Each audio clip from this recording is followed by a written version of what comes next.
камёбтарин одамони рӯи дунё. салом ба як барномаи зебои дигар аз канали Некатоб хуш омадед. ҳар як инсон хосиятҳои ва тавониҳои махсуси худро дорад, ки шояд дар ягон инсони дигар дида нашавад. аммо тавонои баъзеҳо нисбати дигарон бештар ва намоёнтар аст. дар ин барномаи имрӯза шумо 20 нафар одамони аҷибу ҳайратангезро мебинед, ки тавониҳои аҷибе доранд. тавониҳое, ки шуморо ҳайратзада мекунад. пас то охири барнома бо мо ҳамроҳ бошед ва нависед, ки кадоме аз ин одамон барои шумо бештар аҷибтар буд. дар видео як лайк мемонем ва видеоролика сар мекунем. рафтем. дӯстони азиз, чӣ гуна ки медонед, спонсори видеои имрӯзаи мо ин ширкати 1x мебошад ва махсусан барои мухлисони канали Некатоб як бонус эмонда кардаган. силка қати ҳамитаи комментария якум закрепит кардаги медроен, регистратсия мекунен, шод мекушоен, промокоди нека менависен ба ҳарфҳои калони англисӣ, ба шумо $100 бонус метиҳанд, ки ӯро метавонед дар депозити аввал мисол ставка карда бурд кунед ва вақте ки регистратсияро полни мегзанед, шумо пултонро ба ҳазур симат карда метавонед.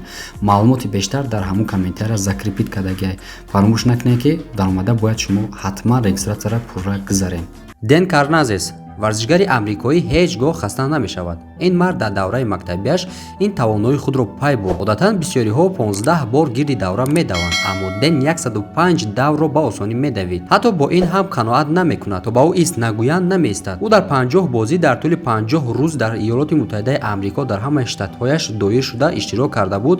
беҳтарин корнамоии Ден ин буд, ки ӯ 563 километрро дар муддати 80 соату 44 дақиқа тай кунад. дар ин муддат ҳеҷ гоҳ ҳам ба хоб нарафт. ба ҳамин хотир мегӯянд, ки Ден ҳеҷ гоҳ хаста намешавад ва дардеро ҳам намебинад. Кэси Реглер. Кэси модели машҳурест, ки қадди ӯ ба 188 сантиметр мерасад. ин зан қисман амрикоӣ ва қисман фаронсавист. бо вуҷуде ки ӯ як зан аст, аммо боз худро ба модели мардонагӣ табдил додааст. мӯйҳои кӯтоҳ ва устухони чеҳраи Кэсиро ӯ мисли мард нишон медиҳад, яъне ба мисли мард монанд аст. дунёи рангини мо чӣ қадар зебост ва ё ин ки не? фикрҳоятонро дар комментария бинависед.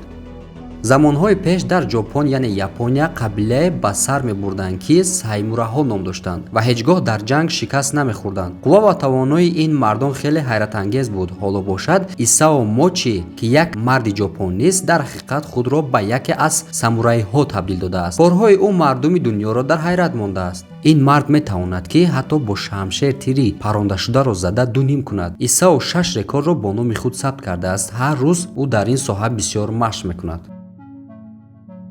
Деб як марди амрикоист, ки калонтарин дастони дунёро дорад. ба ҳамин хотир ӯ қаҳрамони дастхобкунак аст ва дар ин варзиш рақибони худро зуд мағлуб мекунад. Деб туби баскетболро дар як дасташ гирифта метавонад. табибон тахминан мегуфтанд, ки шояд ӯ ба 4 беморӣ гирифтор бошад, аммо ягонтаи ин бемориҳоро пурра тасдиқ накарданд. андоза ва қудрати дастони ин марди 52-сола ҳайратангез аст. ин марде, ки сокини Норвегия аст ва Скин ном дорад. ӯ дар фосилаи байни кӯҳҳо ва қуллаҳо, ки беш аз 1 километр аз замин баландтар аст, бе ягон банд ва бо дилпурӣ ҳаракат мекунад. вақте ӯ 5 сола буд, ҳаракатҳои худро дар назди хона ба падару модараш нишон медод. Скин дар 18-солагиаш ҳамчун як мутахассис ба сирк даъват шуд. бовари ӯ ба худаш мардумро дар ҳайрат монд. Маша Телна як духтари оддӣ буд. ӯ бо бибиаш роҳ мегашт, то ин ки зебогӣ ва аҷибии ӯ диққати яке аз коргарони мудро ба худ ҷалб кард. ҳоло бошад, ин духтар ба яке аз ситораҳои муд яъне Мадид табдил ёфтааст. ӯ бо доштани чашмони калонаш таваҷҷӯҳи зиёдро ба худ ҷалб кардааст. чашмоне, ки тасаввур мекунед, ки ба рӯҳи одам нигоҳ мекунад. Мелани бо сабаби як бемории генетикӣ дар сар мӯй надорад. инчунин дар даҳон 3 дандон дорад. аммо ин беморӣ роҳи ӯро ба сӯи муд яъне мадир шудан боз кардааст. духтаре, ки муддати зиёд мардум ӯро масхара мекунад, тавонист, ки ҳунару маҳорати худро ба онҳо исбот кунад. аз ин ҳолати ӯ ба хулоса омадан мумкин аст, ки ҳатто бемориҳои генетикӣ ҳам пеши роҳи пешрафтро гирифта наметавонад. Жел духтарест, ки фаромӯшӣ барои ӯ маъное надорад ва ӯ ҳама лаҳзаҳои зиндагиашро дар ёд дорад. ин духтар метавонад лаҳзаҳое, ки 20 сол пеш ба амал омадаастро ҳамаро ба хотир орад. мисол кадом мусиқиро гӯш кардааст, кадом хӯрокро хӯрдааст ва кадом барномаро тамошо кардааст. жел метавонад ҳама гуна маълумот ва иттилоотро дар сараш захира кунад. ба хотири ҳамин тавоноияш ӯ худро ба як инсони ғайриоддӣ табдил додааст. ин ҷавони ҳиндӣ метавонад сарашро 180 градус тоб дода худро дар дохили ҷомадони хурде ғунҷонад. бадани ин мард ба таври аҷибе ҳам шуда метавонад. ин ҷавон 20 сола аст, ки тавонист бо ҳаракатҳои худ дар дунё машҳур шавад.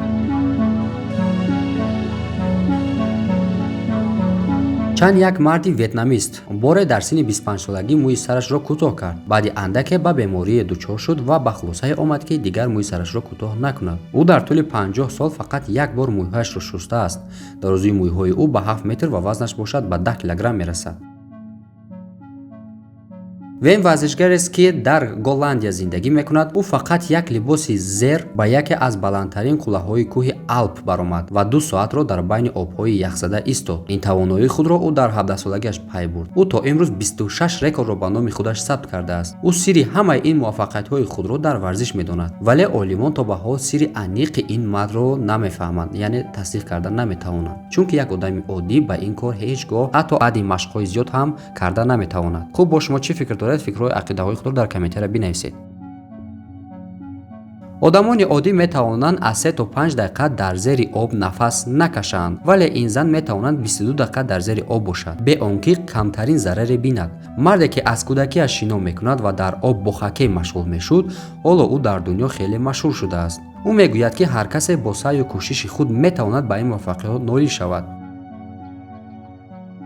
саван ё худ хотираи тасвирӣ ба олимону донишмандон гуфта мешавад. ин марди амрикоӣ ки Ким ном дорад, лақаби Мега Савантро аз худ кардааст. Ким аз синни 1,5 солагиаш китоб мехонд ва 98% хондаҳояшро зуд аз худ мекард. ба ӯ лақабҳои кӯҳи хотиравӣ, тасвирӣ, дунё ва меганобигаро доданд. Ким рақамҳои махсуси ҳамаи чиз ва ҳар шаҳру деҳаву шаҳракҳои Иёлоти Муттаҳидаи Амрикоро аз ёд медонад. ҳамчунин ӯ метавонад 2 саҳифаи китоб дар як вақт бихонад, яъне ба ҳар як чашмаш як саҳифа мехонд. ӯ ин корро дар 8 сония анҷом медод. Ким бо ин усул 12000 китоб хондааст. ҳоло бошад бо компютери зиндаи дунё шинос шавед. Шакантала зани ҳиндиест ки тавоноии аҷибе дорад. ӯ ҳеҷ гоҳ ба мактаб нарафта буд, аммо бо вуҷуди ин мушкилтарин саволи математикии дунёро ҳал карда метавонист. падари ӯ замоне ки аз тавоноии духтараш баҳрадор шуд, яъне бохабар шуд, дигар кор накард. Шакаланта баъд аз он ки машҳур шуда буд, ба шаҳрҳои гуногуни дунё сафар кард то тавоноии худро ба дигарон нишон диҳад ва исбот кунад. вақте дар яке аз сафарҳояш ба Иёлоти Муттаҳидаи Амрико рафт, ба ӯ гуфта шуд ки решаи сеюми адади 61,621,875 ва решаи ҳафтуми 170,859,375-ро ҳисоб кунад, вале ӯ пеш аз ин кор ададро дар коғаз нависта ҷавобро гуфт. Шакаланта бо ин тавоноии худ номашро дар китоби рекорди Гиннес сабт кард. оё острогенро мешиносед ки як модели швейтсариягист ки қадаш ба 178 сантиметр мерасад, аммо 108 сантиметр қадди ӯро танҳо пойҳояш ташкил медоданд. ин андозаи пой нисбати қад дар дунё хеле аҷиб ва камёб аст. аз ҳамин сабаб ӯро низ машҳур карданд. ин духтар бошад метавонад себеро тавассути дастонаш пора кунад. ӯ бо қудрати худ метавонад дегҳои металлиро қатъ намояд. лақаби ин духтар Момолу мебошад. ӯ тавонист ки дар як дақиқа дегҳои зиёдеро қатъ кунад. сермӯйтарин одами дунё дар Чин зиндагӣ мекунад. ин мард Ючи ном дорад, ки як бемории аҷибе ӯро азият медиҳад. бадани ӯ гормонеро истеҳсол мекунад, ки гормон боиси рушд кардани мӯи дар баданаш мешавад. ӯ ба хотири ҳамин бемориаш хеле машҳур шудааст, гарчанд ки худаш аз ин бемориаш он қадар хурсанд нест. ин модел ки дар Судони ҷанубӣ зиндагӣ мекунад, ранги пӯсти аҷибе дорад. ранги пӯсти ӯ баҳсу гуфторҳои зиёдеро дар интернет ба вуҷуд овард. духтаре ки бархилофи дигар ҳамнажодони худ пӯсти тираранге дораду ӯ дар инстаграми худ навиштааст: пӯсти ман нозук аст ва ман аз қабилаи ҷанг ва мубориза ҳастам. 10 сол муҳлат, $47,000 ва зиёда аз 40 ҷарроҳии пластикӣ ва мушкилои биноӣ. инҳо чизҳое ҳастанд ки ин ҷавони аргентинӣ ба номи Луис барои расидан ба орзуҳояш сарф кардааст. ин ҷавон дар кӯдакиаш қиссаҳои хаёлӣ мегуфт. ӯ хост ки чеҳраашро ба ҷин монанд кунад. одамон барои машҳур шудан ва расидан ба орзуҳояшон ба чӣ корҳое ки қодир нестанд. ин духтари чинӣ бошад калонтарин синаҳои дунёро дорад. вазни синаҳои ӯ ба 22 килограмм баробар аст. Тин Киёфен ки 23 сола аст, рӯзҳои кӯдакиашро хеле мушкил пасисар кардааст, аммо ҳоло бо паҳн кардани аксҳояш дар дунё машҳур шудааст. дӯстони азиз, чӣ гуна ки медонед, ширкати Азия Маркет ба фурӯши доруҳои гиёҳӣ машғул аст, ба монанди миноксидил барои баровардани риш, самиюан барои фарбеҳшавӣ, доруҳои гиёҳӣ ба хотири бақувват кардани мардонакӣ, баровардани хунукӣ, барои дарди буғумҳо, барои як қатор бемориҳои дигар, ҳамаш доруҳои гиёҳӣ ҳаст ва ба фарорасии соли нав скидкаи 15% эълон кардаган. фурсата айдаст натиен. метавонед ба ҳамин номере ки дар рӯи экран дидестен занг занен, аз канали Некатоб салом расонен.